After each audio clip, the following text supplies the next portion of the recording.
दी web development course और आज हम इस वीडियो में यार देखने वाले कुछ बहुत ही इंपॉर्टेंट एलिमेंट्स जैसे कि एंकर टैग और बहुत सारे मीडिया एलिमेंट्स। ठीक है, तो स्टार्ट करते हैं शानदार से वीडियो को। तो अब हम देखेंगे यार हाइपरलिंक, और हाइपरलिंक यार बहुत ही अमेजिंग चीज है और इसी की वजह से यार ये वेब है ना एक जाल बन पाया। तो जैसे अगर आप गूगल पर कोई सर्च करते हैं तो आपके पास यार बहुत सारे रिजल्ट्स आ जाते हैं और इन रिजल्ट्स पर अगर हम क्लिक करते हैं तो एक नई वेबसाइट खुल जाती है। अब इसमें यार जिस चीज़ पे आपने क्लिक किया है उसी को हम हाइपरलिंक कहते हैं।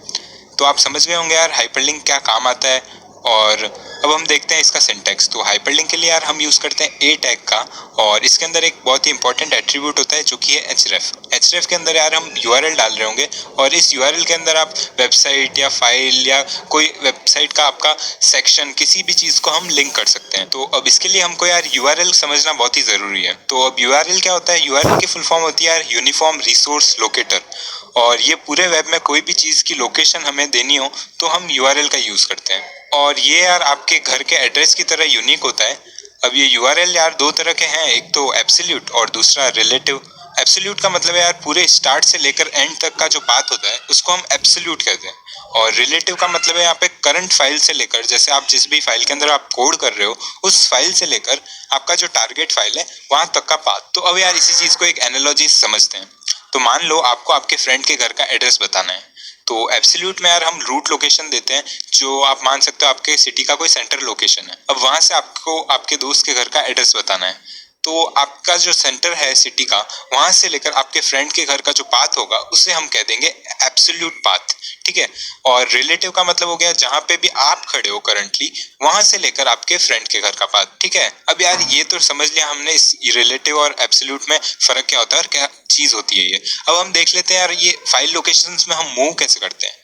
तो अगर हमें यार फाइल लोकेशंस में मूव करना है कोड के अंदर, तो उसमें यार तीन केसेस हो सकते हैं। या तो आपको किसी फोल्डर के अंदर जाना है जिसमें फाइल पड़ी है, या फिर आपके करंट फोल्डर के अंदर ही फाइल पड़ी है, या फिर हो सकता है कि आपके फोल्डर के बाहर वाले फोल्डर में कोई फाइल पड़ी है। ठीक है, तीन केसेस हो सकते हैं।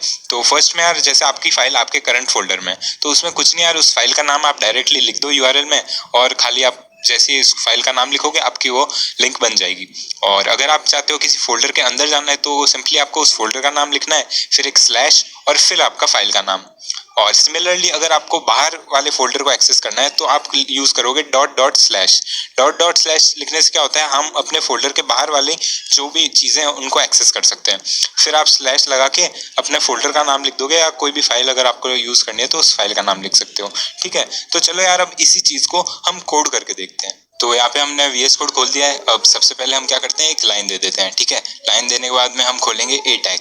यहाँ पे बहुत सारे तरह के ए टैग है बट हम खाली नॉर्मल वाला यूज करते हैं, और इसमें यार हमको href मांग रहा है। तो सबसे पहले हम क्या करेंगे यार, इसमें हम गूगल को लिंक कर देते हैं, मतलब गूगल की जो वेबसाइट है ना उसको लिंक कर देते हैं। तो मैं यहाँ पे टेक्स्ट के अंदर लिख रहा हूँ गूगल, और यहाँ पे हमको यार यूआरएल देना पड़ता है गूगल का। तो यहाँ पे हमको सबसे पहले लिखना है https:// और ये लिखना यार बहुत ही जरूरी है अगर हम कोई भी यूआरएल दे रहे हैं और वो एब्सोल्यूट यूआरएल है।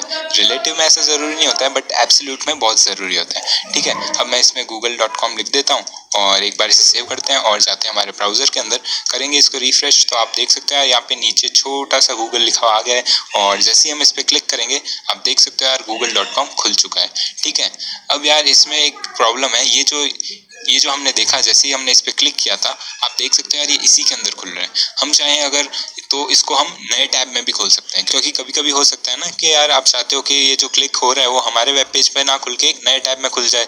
तो उसके लिए यार हमको एक एट्रीब्यूट यूज करना पड़ेगा जो कि है टारगेट। टारगेट यूज करके हम क्या कर सकते हैं, यहाँ पे हम टारगेट में देंगे ब्लैंक। ब्लैंक से क्या होगा ना, ये एक नए टैब के अंदर खुल जाएगा। ठीक है, एक बार फिर से रिफ्रेश करता हूँ मैं, और जैसे ही अब मैं इस पे क्लिक करूंगा देखना यार ये नए टैब में खुल गया है। ठीक है, तो आप समझ गए होंगे कैसे हम इस टारगेट को यूज करते हैं। और ये तो हमने देखा यार एक्सटर्नल वेब पेज को लिंक करके, मतलब google.com जो कि हमारा नहीं है।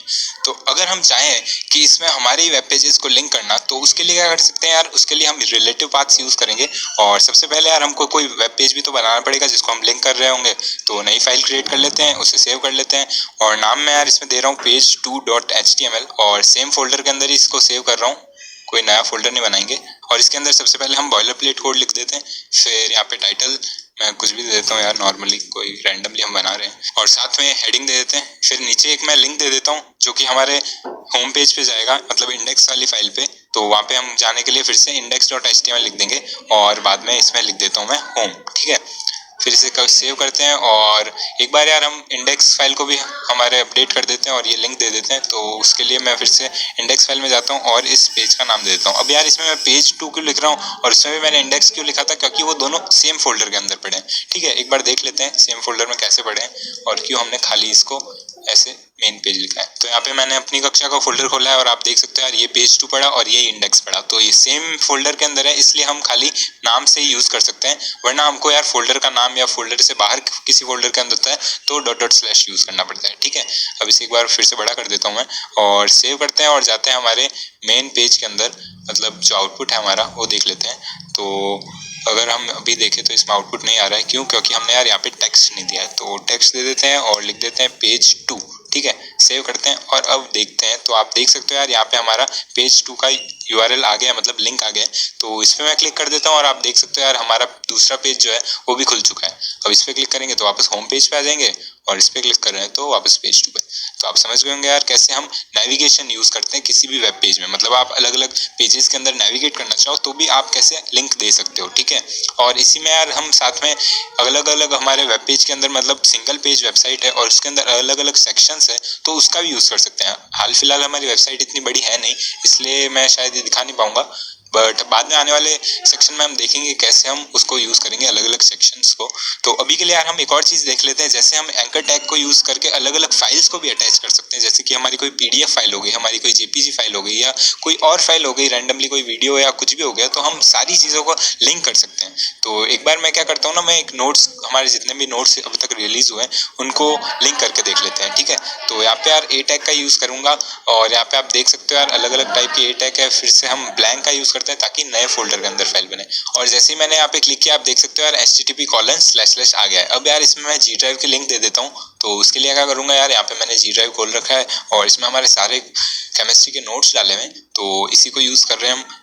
यहाँ पे इसको हटा के पेस्ट कर देता हूँ मैं पूरा URL। अब जब भी यार आप इसको कॉपी करोगे ना तो आपका HTTPS वाला पार्ट ऑटोमेटिकली कॉपीड होगा, तो आपको फिर से लिखने की जरूरत नहीं है। इसमें यार यहाँ पे जो कंटेंट है उसके अंदर हम साथ में सिर्फ टेक्स्ट की बजाय कोई और टैग भी यूज कर सकते हैं। जैसे मैं यार इसमें आपको H1 टैग यूज करके बताता हूँ। तो जैसे मैंने H1 लिखा है और फिर मैं यार बड़े बड़े अक्षरों में लिख देता हूँ नोट्स। H1 नहीं, मैं H2 यूज कर लेता हूँ एक्चुअली। तो यहाँ पे मैंने H2 किया, सेव करते हैं और जाते हैं हमारे वेब पेज के अंदर।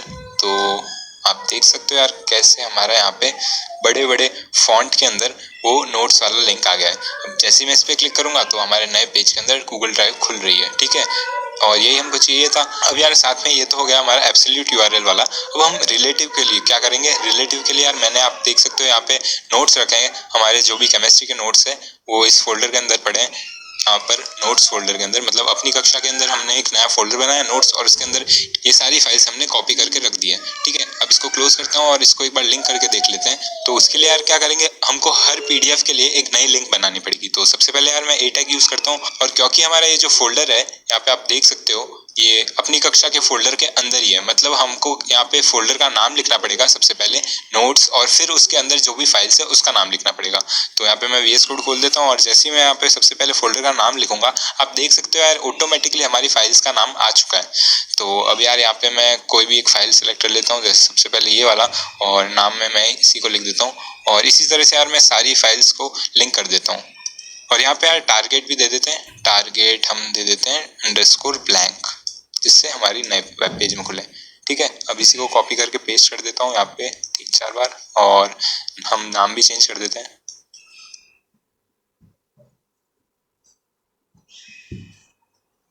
यहाँ पे मैंने सारे फाइल्स को लिंक कर दिया है। अब इसे सेव करते हैं और जाते हैं हमारे वेब ब्राउजर के अंदर और करते हैं रिफ्रेश। तो आप देख सकते हैं यार यहाँ पे सारे हमारे नोट्स आ चुके हैं। अब यार इसके अंदर कोई गैप नहीं है, क्योंकि ये यार A टैग कुछ अलग टाइप का होता है, CSS इसकी थोड़ी अलग होती है, वो हम बाद में देखेंगे। हाल फिलहाल हम यहाँ पे यार ब्रेक्स दे देते हैं जिससे कि ये अलग अलग डिस्प्ले होने लग जाए। ठीक है, तो मैं यहाँ पे यार BR टैग का यूज कर रहा हूँ। ठीक है, BR टैग हम यूज करके एक बार वापस जाके रिफ्रेश करते हैं। तो आप देख सकते हो यार सारे हमारे जितने भी नोट्स है वो आ रहे हैं, और हम जैसे ही किसी पे भी क्लिक करेंगे हमारे नए टैब के अंदर वो खुल जा रहे हैं। और इसी तरह से यार हम अलग अलग चीज़ों को लिंक कर सकते हैं हमारे वेब पेजेस के अंदर। ठीक है, आप समझ चुके होंगे कैसे हम एंकर टैग को यूज करते हैं। तो अब हम देखेंगे यार इमेज और इमेज के लिए हम क्या यूज़ करते हैं, IMG टैग का। और अगर आप इंस्टाग्राम चलाते हैं तो वहाँ पे जितनी भी इमेजेस ब्राउजर के अंदर डिस्प्ले होती है वो सारी इमेजेस यार IMG टैग को यूज़ करके ही डिस्प्ले होती है। और इंस्टा चला ही रहे हो तो सबसे पहले जाइए और अपनी कक्षा को फॉलो कर दीजिए। तो यहाँ पे यार मैंने अपनी कक्षा का इंस्टाग्राम हैंडल खोल रखा है और इसके अंदर हम देखेंगे कैसे इमेजेस लोड होती है, कैसे यहाँ पे यूज़ होती है इमेजेस। और मैंने स्टार्टिंग में आपको बताया था कि जब भी हम किसी वेबसाइट को खोलते हैं तो उसका जो फ्रंट एंड वाला पार्ट है वो हमारे ब्राउजर के अंदर लोड हो जाता है। तो एक बार अगर आप किसी कोड को देखना चाहो जो हमारे ब्राउजर के अंदर लोड हुआ है तो उसके लिए हमारे पास दो ऑप्शंस होते हैं। तो राइट क्लिक कीजिए और आपको यहाँ पे दो ऑप्शंस दिखेंगे सबसे नीचे, एक है इंस्पेक्ट और दूसरा है व्यू पेज सोर्स। अब जैसे मैं व्यू पेज सोर्स पे क्लिक करूंगा एक नया पेज खुल जाएगा, यहाँ पे आप देख सकते हो। और इसके अंदर पूरा हमारा इंस्टाग्राम का फ्रंट एंड का कोड लिखा हुआ है। अब जूम इन कर देता हूँ ताकि आपको ये कोड अच्छे से दिखे। और अभी शायद आपको ये सारी चीज़ें समझ में ना आ रही हो क्योंकि ये जावास्क्रिप्ट में है और यहाँ पे कुछ हमारे लिंक टैग से कुछ HTML यूज़ हो रहा है और कुछ स्क्रिप्ट टैग से यहाँ पे कुछ चीज़ें लोड हो रही है। अब यहाँ पे आप देखो तो हमारा HTML आ रहा है सबसे पहले, फिर हेड है, टाइटल है, जैसे कि मैंने आपको बताया ये सारी चीज़ें हमने देखी है वही यहाँ पे आ रही है। ठीक है, अब इसको मैं एक बार बंद कर देता हूँ व्यू पेज सोर्स को और एक बार राइट क्लिक फिर से करते हैं और आपको दिखाता हूँ दूसरा ऑप्शन जो कि है इंस्पेक्ट। अब इंस्पेक्ट को खोलने के लिए यार एक इंस्पेक्ट यहाँ पे क्लिक कर सकते हो या फिर आप कमांड शिफ्ट C का यूज़ कर सकते हो जो कि शॉर्टकट है। ठीक है, अब यहाँ पे इसके अंदर भी आप देखो तो इस साइड में जो हमारा कोड आ रहा है ना ये हमारा HTML है और इसको भी मैं थोड़ा सा जूम इन कर देता हूँ। ठीक है, और इसको थोड़ा सा बड़ा कर देते हैं और साथ में यार हम इस डॉग को लेफ्ट साइड में कर देते हैं ताकि हमको साइड में इंस्टाग्राम भी दिखे। ठीक है, यहाँ पे हमारा इंस्टाग्राम है और ये हमारा इंस्टाग्राम का फ्रंट एंड का HTML वाला कोड है। अब आप पूछोगे यार जावास्क्रिप्ट और CSS का है, तो CSS यार यहाँ नीचे लिखी हुई है और यहाँ CSS सिर्फ इतनी लिखी है हर टैग की। तो जैसे बॉडी की अगर मैं CSS देखना चाहूँ तो यहाँ पे दिखेगी और अगर मैं फॉर्म पे क्लिक करूँ तो फॉर्म की CSS दिखेगी।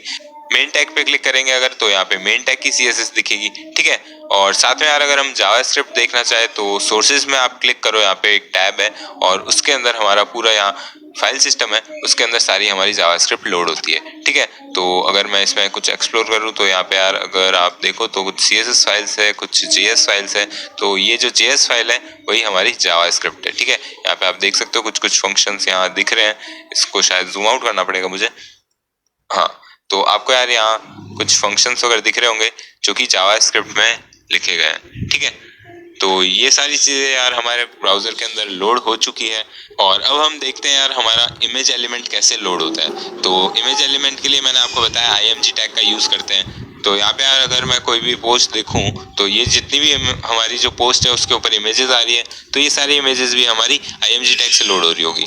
तो एक बार इसको चेक करते हैं। तो उसके लिए यार आप इस सेलेक्ट एलिमेंट पे क्लिक करो और जैसे आप इस पे क्लिक करोगे यहाँ पे एक सेलेक्टर आ जाएगा और जहाँ पे भी आप हवर करोगे अब वो सारी चीज़ें आपको इस साइड वाले साइड बार में दिखेगी। तो जैसे ही मैं इस पे क्लिक करूंगा तो आप देख सकते हो यहाँ पे इसका कोड दिख रहा है और यहाँ पे अगर हम क्लिक करो तो एक यहाँ पे इमेज एलिमेंट दिख रही है। ठीक है, अब इस इमेज एलिमेंट के अंदर ऑल्ट है और क्लास और बहुत सारी चीज़ें हैं जैसे कि URL वगैरह, तो वो सारी चीज़ें हम यहाँ पे अभी पढ़ने वाले हैं। ठीक है, और उसी के साथ यार हम चाहे तो और भी बहुत सारी चीज़ें कर सकते हो। तो उसके लिए आप यहाँ पे सेलेक्ट एलिमेंट पे क्लिक करो और फिर जैसे मैं फॉलोअर्स पे क्लिक करता हूँ तो यहाँ पे यार हमारे अभी 50K फॉलोअर्स समथिंग दिखा रहा है, 50,144।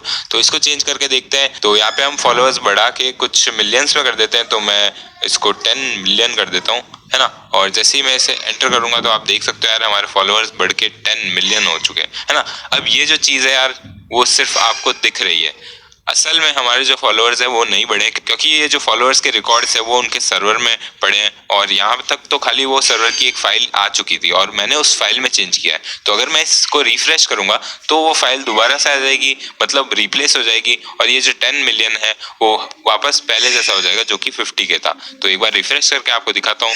तो जैसे मैं इसे रीलोड करूंगा आप देखना यार ये वाली चीज़ वापस 50K हो चुकी है। ठीक है, तो बस यार आप समझ गए होंगे कैसे हमारा फ्रंट एंड बैक एंड वो सारी चीज़ें काम करती है और मैंने साथ में एक एग्जांपल भी दे दिया है इमेज एलिमेंट का। ठीक है, तो एक तीर दो निशान है, हमने दो चीज़ें एक साथ पढ़ ली है। ठीक है, अब इसको बंद करते हैं और फिर से जाते हैं और देखते हैं इमेज एलिमेंट को कैसे हम हमारी वेबसाइट में यूज़ कर सकते हैं। ठीक है, तो उसके लिए यार कोड एडिटर में आ जाते हैं हमारे VS कोड में और सबसे पहले एक हॉरिजॉन्टल लाइन दे देते हैं और फिर हम देते हैं IMG टैग।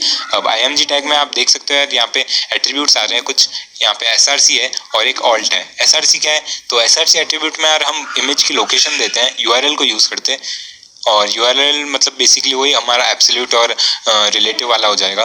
तो यहाँ पे मैं इमेज हमारे फोल्डर के अंदर पेस्ट कर देता हूँ। तो आप देख सकते हैं यार यहाँ पे हम अपनी कक्षा का ये जो फोल्डर है उसके अंदर मैंने एक इमेज नाम का फोल्डर बनाया है और उसके अंदर एक इमेज नाम की फाइल है। ठीक है, अब इसी को यार लिंक करके देखते हैं। तो इमेज टैग तो हमने खोल ही रखा है, अब इसके अंदर हमको खाली IMG लिखना है जो कि हमारे फोल्डर का नाम है, फिर स्लैश और फिर img.jpg जो कि हमारी फाइल का नाम है। ठीक है, अब इसे सेव करते हैं और जाते हैं हमारे ब्राउजर के अंदर, करते हैं रिफ्रेश। तो आप देख सकते हो यार ये एक बहुत ही बड़ी इमेज है जो यहाँ पे आ गई है। अब यार इतनी बड़ी इमेज तो हमको रखनी नहीं है, तो इसे छोटी करते हैं। छोटी करने के लिए क्या कर सकते हैं, हमको यार एक एट्रीब्यूट का यूज़ करना पड़ेगा। तो कौन सा एट्रीब्यूट है वो है यार विड्थ को यूज़ करेंगे। और सबसे पहले इसके अंदर साइज़ लिखनी पड़ती है। तो साइज़ में क्या लिख सकते हैं यार, साइज़ हमारी यार यहाँ पे पिक्सल्स के अंदर काउंट हो रही होती है, और पिक्सल्स साइज़ ये सारी चीज़ें हम बाद में डिस्कस करेंगे CSS वाले वीडियो में, क्योंकि यार डिज़ाइन वाला पार्ट सारा हम उसी में कवर करेंगे।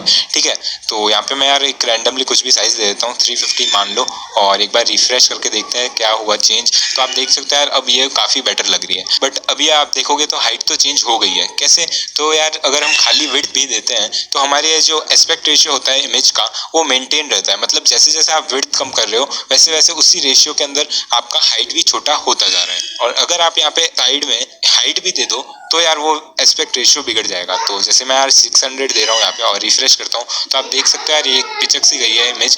हम यार वो तो नहीं चाहेंगे। तो एस्पेक्ट रेशियो अगर आपको मेंटेन रखना है तो यार मैं आपको यही रिकमेंड करूंगा कि आप कोई एक एट्रीब्यूट का यूज करो, चाहे वो विड्थ हो या हाइट हो। ठीक है, तो अब हम देख लेते हैं यार ये एल्ट क्या चीज़ है। एल्ट यार एक एट्रीब्यूट है जिससे हम ऑल्टरनेटिव टेक्स्ट डिस्प्ले करवा सकते हैं। जब भी मान लो आपका ये इमेज फाइल एग्जिस्ट ना करे, चाहे वो हो सकता है सर्वर में कोई एरर आ गया हो और आपका फाइल डिलीट हो गया हो, या फिर आपकी जो फाइल का नाम है वो आपने कुछ रैंडमली गलत दे दिया हो, तो उस केस में यार एक ऑल्टरनेटिव टेक्स्ट डिस्प्ले हो जाएगा। तो उसमें यार मैं यहाँ पे लिख देता हूँ दिस इज एन इमेज। और अब अगर हमने यहाँ पे फाइल का नाम गड़बड़ कर दिया है तो ये यार फाइल दिखनी नहीं चाहिए। तो उसकी जगह क्या दिखेगा, तो उसकी जगह यहाँ पे हमको एक टेक्स्ट दिख रहा है दिस इज एन इमेज, जो कि हमने यहाँ लिखा था। तो आप समझ सकते हो यार कैसे हमने ऑल्टरनेटिव टेक्स्ट दिखाया जब भी हमारा ब्राउजर इमेज नहीं ढूंढ पाता है। तो ठीक है, तो आप समझ गए होंगे यार कैसे हम इमेज टैग को यूज करते हैं। तो एक बार यार इसको वापस JPG कर लेता हूँ ताकि ये ढंग से दिखे। और अब नेक्स्ट हम क्या देखने वाले हैं, नेक्स्ट हम देखने वाले हैं यार वीडियो, जो कि बहुत ही सिमिलर है इमेज से। और इसमें भी यार वही SRC एट्रीब्यूट से हम लोकेशन लेते हैं और वो सारी चीज़ें करते हैं। और अगर आप यार ये वीडियो जो आप ब्राउजर में देख रहे हैं तो आप यूज़ कर रहे हैं वीडियो टैग का।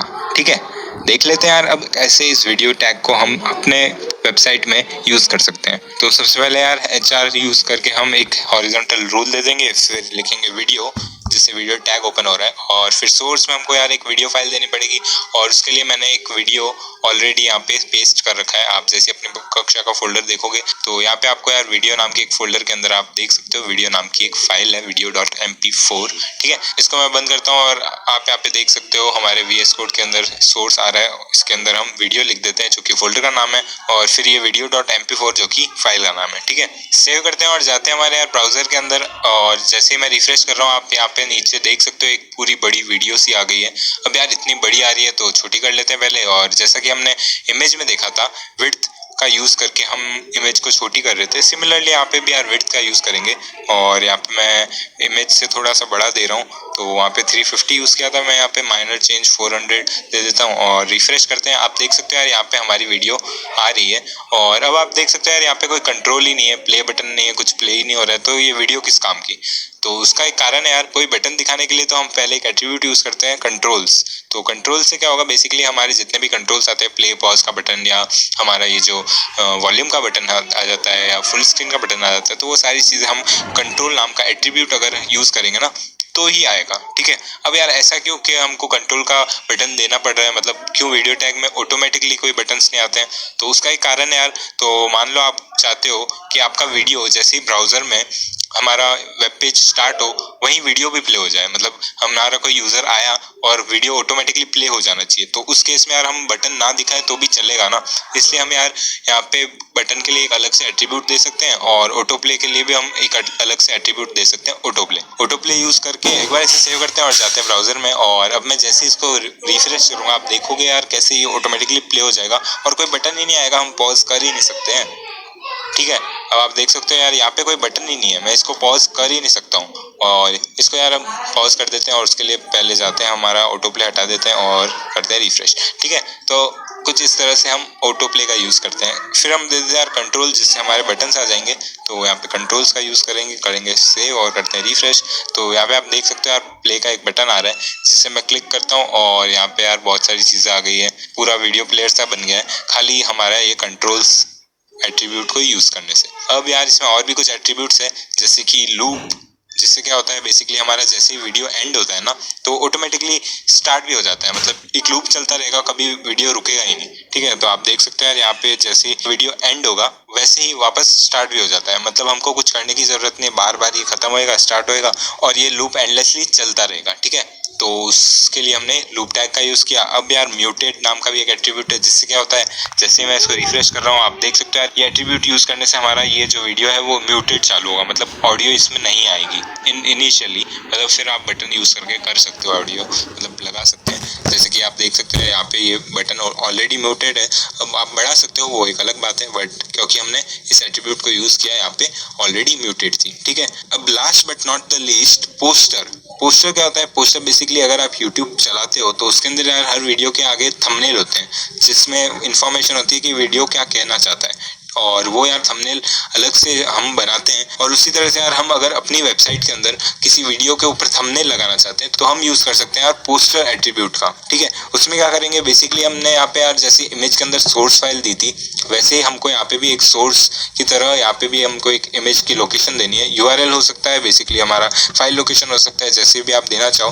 मैं यहाँ पे सिमिलर टू दिस इमेज यही बेसिकली इसी को पेस्ट कर देता हूँ ताकि यही इमेज यहाँ पे हमको वीडियो प्ले होने से पहले शो हो जाएगी। ठीक है, सेव करते हैं और जाते हैं ब्राउजर में तो आप देख सकते हो यार यही इमेज शो हो रही है। हालांकि इस इमेज का कोई लेना देना नहीं है बट ये इमेज ऑलरेडी शो हो रही है, इससे यूजर को कुछ पता चलेगा कि अच्छा शायद ये वीडियो में कुछ इस तरह से आने वाला है। ठीक है, तो नेक्स्ट हम देखेंगे यार आई फ्रेम टैग क्या होता है? तो इससे यार हम दूसरी वेबसाइट्स को अपनी वेबसाइट्स में डिस्प्ले करवा सकते हैं और इसी चीज को हम एम्बेडिंग कहते हैं। ठीक है, तो इसके लिए यार एक बहुत ही अच्छा एग्जांपल है, एक बार हम YouTube की कोई वीडियो को एम्बेड करके देखते हैं तो उसमें हम आई फ्रेम टैग का यूज करेंगे। तो एक बार ये YouTube पे जाते हैं और ये हमारी वीडियो है जिसको हम अपने वेबसाइट में लिंक करके देखते हैं। तो कैसे कर सकते हैं? तो यहाँ पे शेयर का बटन है उस पर क्लिक कीजिए और यहाँ पे एम्बेड आ रहा है उस पर क्लिक करेंगे तो यहाँ पे आप देख सकते हैं यहाँ पे YouTube ने खुद ने हमको एक आई फ्रेम टैग प्रोवाइड किया है। कुछ नहीं करना है हमको, इसको सिर्फ कॉपी कर लेते हैं। यहाँ पे कुछ ऑप्शंस है, अगर आप चाहते हो तो इसको भी यूज कर सकते हो अपने आई फ्रेम टैग के अंदर। फिर इसे पेस्ट कर लेते हैं यहाँ पे और सेव करते हैं। फिर जाते हैं हमारे वेब पेज के अंदर और एक बार रिफ्रेश कर लेते हैं। तो जैसे आप रिफ्रेश करोगे तो आप देख सकते हो यार यहाँ पे हमारा वो जो वीडियो है वो आ चुका है और ये यहाँ पे प्ले हो रहा है।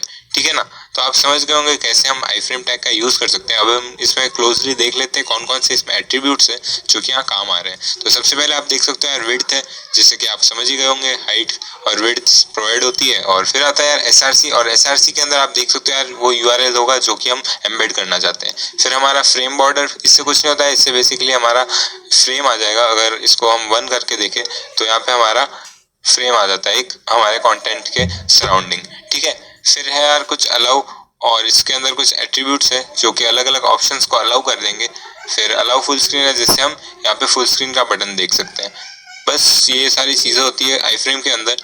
अब हम यार एक और एग्जाम्पल ले लेते हैं। तो मैं यहाँ पे आई फ्रेम टैग का यूज करूंगा और इसके अंदर हम कुछ नहीं, इस बार अपनी कक्षा की वेबसाइट को लिंक करके देखते हैं। तो यहाँ पे हम यार अपनी कक्षा की वेबसाइट का लिंक डाल देते हैं, इसे सेव करते हैं और जाते हैं ब्राउजर में, फिर करते हैं रिफ्रेश। तो आप देख सकते हैं यहाँ पे एक छोटी सी वेबसाइट खुल गई है अपनी कक्षा की। अब इसकी विड्थ बढ़ा देते हैं जिससे कि यार ये पूरी अच्छे से दिखने लगेगी। तो यहाँ पे मैं फिर से 560 दे देता हूँ। तो यहाँ पे आप देख सकते हो यार यहाँ पे अच्छे से वेबसाइट खुल चुकी है अपनी कक्षा की। अभी भी छोटी लग रही है तो हम हाइट भी दे देंगे।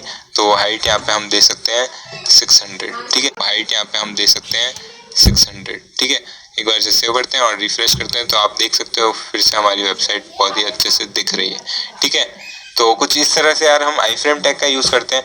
तो अब हम देखेंगे यार टेबल, और टेबल का यूज कहाँ आता है। तो टेबल यार हर जगह यूज आती है। जैसे कि मान लो आपका क्लास का कोई टाइम टेबल हो, तो यार वो भी आजकल कोरोना काल चल रहा है तो क्लासेस ऑनलाइन है, तो हमारा टाइम टेबल, रिजल्ट, ये सारी चीजें किसी वेबसाइट पे दिखती है ना। उसके लिए हम यार HTML में टेबल का यूज करते हैं। तो टेबल होती कैसी है, तो टेबल यार बेसिकली कुछ सेल्स से बनी होती है और इसके अंदर कुछ रो होती है और कुछ कॉलम्स होते हैं, है ना। रोज क्या होता है, रोज बेसिकली हमारी जो वर्टिकल स्ट्रिप है सेल्स की, उसे हम रो कहते हैं, और कॉलम जो हॉरिजॉन्टल स्ट्रिप होती है उसको कहते हैं कॉलम, ठीक है।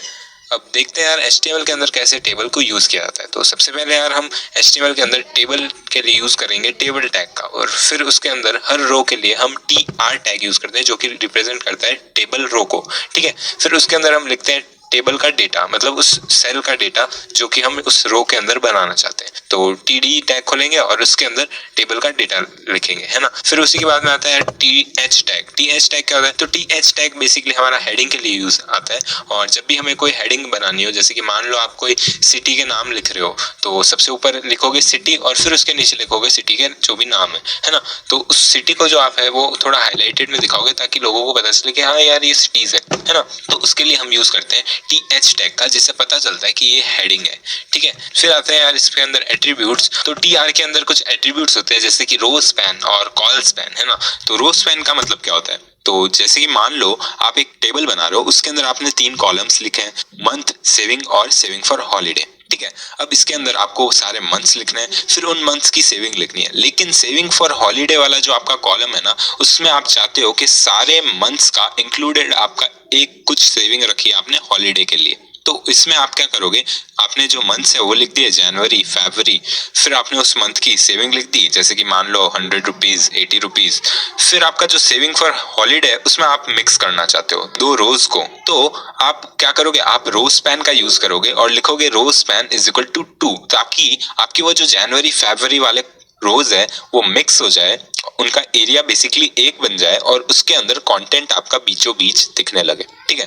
तो ये था हमारा रो स्पैन। फिर आता है हमारा कॉल स्पैन, उसमें भी हम वही एग्जांपल लेंगे। तो बेसिकली इसमें क्या चाहते हो आप चाहते हो कि एक मंथ हो, एक सेविंग हो, है ना। लेकिन इसमें हमारा सेविंग फॉर हॉलीडे वाला कॉलम नहीं है, लेकिन इसमें एक रो एक्स्ट्रा है और उस रो में आप चाहते हो कि आप सम लिखो, ठीक है। अब आपने मंथ लिख दिए, फिर आपने उसकी सेविंग लिख दी। अब लेकिन जो सम वाला है वो आप उसको पूरे टेबल के अंदर एक ही कॉलम में दिखाना चाहते हो। आप नहीं चाहते हो कि एक कॉलम आपका मंथ का हो, एक कॉलम आपका सेविंग का हो और उसमें अलग अलग सेल्स हो। एक ही सेल में आपका पूरा डेटा आना चाहिए। तो उस केस में आप दोनों कॉलम को जोड़ दोगे, है ना। और उसके लिए हम यूज करेंगे col span is equal to 2, क्योंकि इसमें आपका 2 कॉलम्स बने, ठीक है। फिर वो जुड़ जाएंगे और आप जो भी डेटा लिखोगे, जैसे कि आपने सम लिखा तो उस सम को आप वहां पे लिख सकते हो, sum is equal to saving हमारी 100 और 80 है तो 180, ओके। अब इस टेबल के अंदर हम यार कुछ स्ट्रक्चर बना सकते हैं और उसके लिए यार हम अलग अलग टैग्स का यूज करते हैं। अब स्ट्रक्चर कैसा, तो जैसे हम टेबल बनाते हैं तो सबसे ऊपर हेडिंग लिखते हैं और उसके अंदर बहुत सारी अलग अलग कॉलम्स होते हैं, ठीक है। तो उसके लिए हम टी हेड का यूज कर सकते हैं और इसके अंदर हमारी सारी हेडिंग लिखेंगे। तो उसी तरह से नेक्स्ट होता है हमारा टी बॉडी। टी बॉडी के अंदर हमारा टेबल का जो भी कंटेंट है वो सब लिखेंगे। तो मान लो यार आप किसी स्टूडेंट का डेटा ले रहे हो जिसमें आपने नेम, रोल नंबर, मार्क्स ये सब लिया है, तो हेडिंग हमने लगा दी। फिर इसके अंदर जो भी स्टूडेंट्स के नाम होंगे वो सब एक एक करके आप टी बॉडी के अंदर लिखोगे, ठीक है। और उसके बाद में सबसे नीचे आप मान लो कोई टोटल काउंट कर रहे हो तो उस टोटल को सबसे नीचे लिखते हैं। उसके लिए हम यूज कर सकते हैं फुटर का, और फुटर के लिए हम यूज करते हैं टी फुट नाम का एक टैग। तो सबसे पहला हो जाएगा हमारा टी हेड जिसमें हेडिंग्स आएगी, फिर टी बॉडी जिसमें पूरा टेबल का जो भी डेटा है वो आ जाएगा, और टी फुट में हमारा लास्ट वाला पार्ट आ जाएगा, ठीक है। तो कुछ इस तरह से यार हम टेबल को यूज कर सकते हैं। अब यार ये जो 3 टैग्स मैंने बताया, T head, T body, T foot, इसका यार यूआई में कोई चेंज नहीं आता है। तो ये हम यार खाली स्ट्रक्चर करने के लिए लिखते हैं, जिससे कि यार ब्राउजर को या कोई भी हमारा कोई और डेवलपर पढ़ रहा हो तो उसको पता चले कि भाई यहाँ पे हमारा हेड है तो इसके अंदर हेडिंग्स आएगी, फिर यहाँ बॉडी है तो इसमें बॉडी आएगी, और फिर सिमिलरली फुट है तो फुट आएगा, ठीक है। तो कुछ इस तरह से हम टेबल का यूज करते हैं HTML के अंदर। अब हम यार इसी चीज को कोड करके देख लेते हैं, ठीक है। तो चलते हैं यार हमारे कोड एडिटर में। तो टेबल को अच्छे से समझने के लिए हम एक एग्जांपल लेते हैं और हम बनाते हैं यार एक क्लास का रिजल्ट, मतलब एक स्टूडेंट का रिजल्ट। तो उसके लिए मैं यहाँ पे एक हॉरिजॉन्टल रूल दे देता हूँ और फिर यूज करते हैं टेबल टैग का, ठीक है। और टेबल टैग के अंदर यार हम क्या ओपन करते हैं, TR टैग हर रो को क्रिएट करने के लिए। तो यहाँ पे मैंने एक रो बना दिया और सबसे पहली रो के अंदर यार मैं कुछ हेडिंग्स दे रहा हूँ और हेडिंग के अंदर मैं अपना डेटा लिख रहा हूँ टेक्स्ट के अंदर, ठीक है। सब्जेक्ट लिखेंगे सबसे पहले, फिर नेक्स्ट लाइन में आएगा theory, then practical, then total marks, और फिर लास्ट में हम लिख देते हैं ग्रेड्स। अब इसे सेव करते हैं और यहाँ पे हमारा ब्राउजर है, इसमें रिफ्रेश करता हूँ तो आप यार यहाँ पे देख सकते हो यार हमारा सबसे पहले हेडर आ गया है, जिसमें सबसे पहले आया subject, then theory, practical, total marks और ग्रेड्स। और ये सारी चीजें बोल्ड में इसलिए है क्योंकि हमने TH का यूज किया था, है ना। अब यार इसको एक फॉर्मेट में लिख देते हैं, तो फॉर्मेट में लिखने के लिए हम ये हेडर है तो T हेड का यूज करते हैं और इसको रैप कर देते हैं इन सारी चीजों को जो भी हमने लिखा है ना। तो यहाँ से इसे कट करता हूँ और यहाँ पे इसे पेस्ट कर दूंगा। अब ये तो हो गया हमारा T हेड जिसमें हमने हेडिंग्स लिख दी है। अब नेक्स्ट यार आता है T बॉडी, जिसके अंदर हम पूरी बॉडी लिखेंगे, मतलब हमारे जितने भी सब्जेक्ट्स हैं उन सब्जेक्ट्स के नाम और उनका जो भी थ्योरी का जितना भी नंबर आया स्टूडेंट का, वो सारी चीज़ें, ठीक है। तो सबसे पहले रो बनाते हैं। रो बनाने के लिए TR टैग का यूज़ करते हैं और TR टैग के अंदर यार सबसे पहले मैं सब्जेक्ट ले रहा हूँ इंग्लिश, है ना। और हर रो के अंदर हमने देखा था TD टैग का यूज़ करना पड़ता है। TH तो हेडिंग के लिए है तो TD का यूज़ करेंगे। तो इसमें दे देता हूँ मैं सबसे पहले इंग्लिश एंड देन उसके नीचे यार पहले इसको कॉपी कर लेता हूँ और उसके लिए मैं यूज़ कर लेता हूँ ऑप्शन शिफ्ट डाउन डाउन, ठीक है। अब यहाँ पे मैं नाम चेंज कर देता हूँ। तो सिमिलरली यार कुछ और सब्जेक्ट लिख देते हैं और उनका नाम और नंबर लिख देते हैं, ठीक है। तो मैंने यार और भी सब्जेक्ट्स लिख दिए हैं और इसे सेव करते हैं और जाते हैं हमारे ब्राउजर के अंदर, करते हैं रिफ्रेश और आप यार यहाँ पे नीचे देख सकते हो हमारे सारे सब्जेक्ट्स यहाँ पे डिस्प्ले हो रहे हैं, उनका रेस्पेक्टिवली थ्योरी के मार्क्स, प्रैक्टिकल के मार्क्स और टोटल मार्क्स, फिर हमारी है ग्रेड्स, ठीक है। तो कुछ इस तरह से यार हमने हमारे बॉडी को डिस्प्ले कर दिया। अब यार टी फुट डाल देते हैं। टी फुट में हम क्या लिखेंगे यार, बेसिकली हमारा ये जो रिजल्ट है उसका स्टेटस क्या है, बेसिकली हमारा स्टूडेंट पास हुआ है या फेल हुआ है, तो उसके लिए हम यूज़ करेंगे टी फुट का। और टी फुट के अंदर लिखते हैं TR टैग या फिर TH लिख सकते हैं, क्योंकि यार ये भी हमारा थोड़ा हाईलाइटेड टेक्स्ट दिखेगा तो अच्छा लगेगा, है ना।